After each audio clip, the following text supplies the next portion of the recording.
what are things that consumers should be specifically looking for when they listen and watch the budget? Listen for the minister to sound tough. That's good for Is the that economy. good? That's good. That's what good. we're looking for. That's what we're looking for.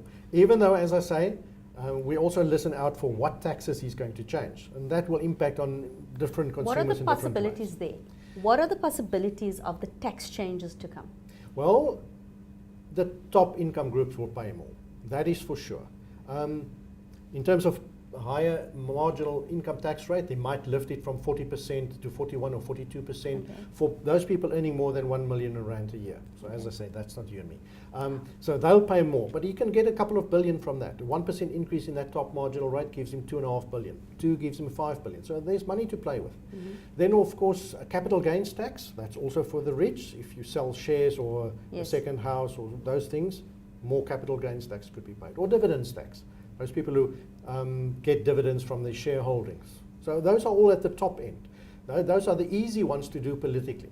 But of course, VAT rate, more and more we're thinking that's becoming a possibility. Now, it's not so clear. And what does that mean? What does that possibility of the change in the VAT rate mean? Well, firstly, on the one hand, for him, for the minister and for the Treasury and government, a 1% raise in the VAT rate gives him 15 billion rand additional. So that's positive in terms of the revenue side.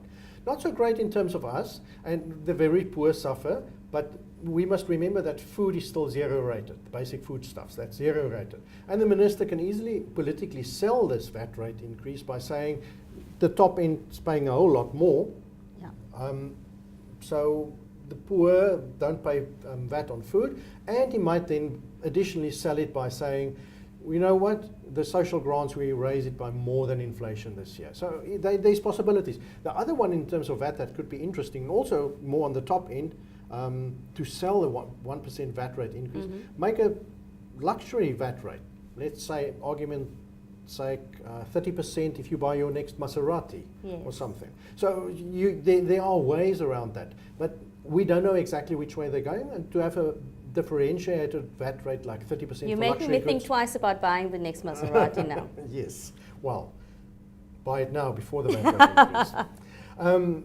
It's a bit more difficult to administer a system like that, but it's not impossible. He can do it. And you know, between us, in terms of the election cycle, now is an opportune time. It's after the big election, national elections. The next one is in 2019. So if he doesn't do it now, he has to wait a few years till after the next national election. So maybe the VAT thing is coming to the fore a little bit more. But the other one, of course, petrol prices have fallen significantly. So the petrol levy that we see an increase every year might go up a little bit more than usual. Last year it went up 12 cents a litre. If we raise this, it's, let's say, by 25 cents a litre, that's another 5 billion rand. So he's got options around all these taxes. But we also have to remember that the fluctuation in the petrol price is also something that we've got used to. So is it not a little bit premature to get too excited about sort of petrol levies? A very good question. The big unknown is the oil price, international oil price, and we simply do not know. What we're thinking, though, is now that Saudi Arabia has gone and kept production at very high levels in order to get the price down. And the reason for that is to drive out marginal producers and change consumer behavior until you buy the big gas guzzler cars again, the American consumer, if they buy the big cars again to use more petrol and gasoline, they want to change that behavior. The last time they tried this in the mid-80s, it took 10 years for the oil price to start rising again. So we're thinking, not 10 years, but at least a year or 2, 3, the oil price can remain lowish in these areas. So there's fluctuations. Keep your fingers crossed. There's fluctuations, certainly in the petrol price. We don't think the oil price will go back up to $100 a barrel within a year. So overall, in conclusion, you think we've got some good things to look out for in the next budget? I think so, certainly. So you're going to pay a little bit more taxes. I didn't realize you can afford a Maserati, so more taxes for you. I'm on my third one. Okay, more taxes for you.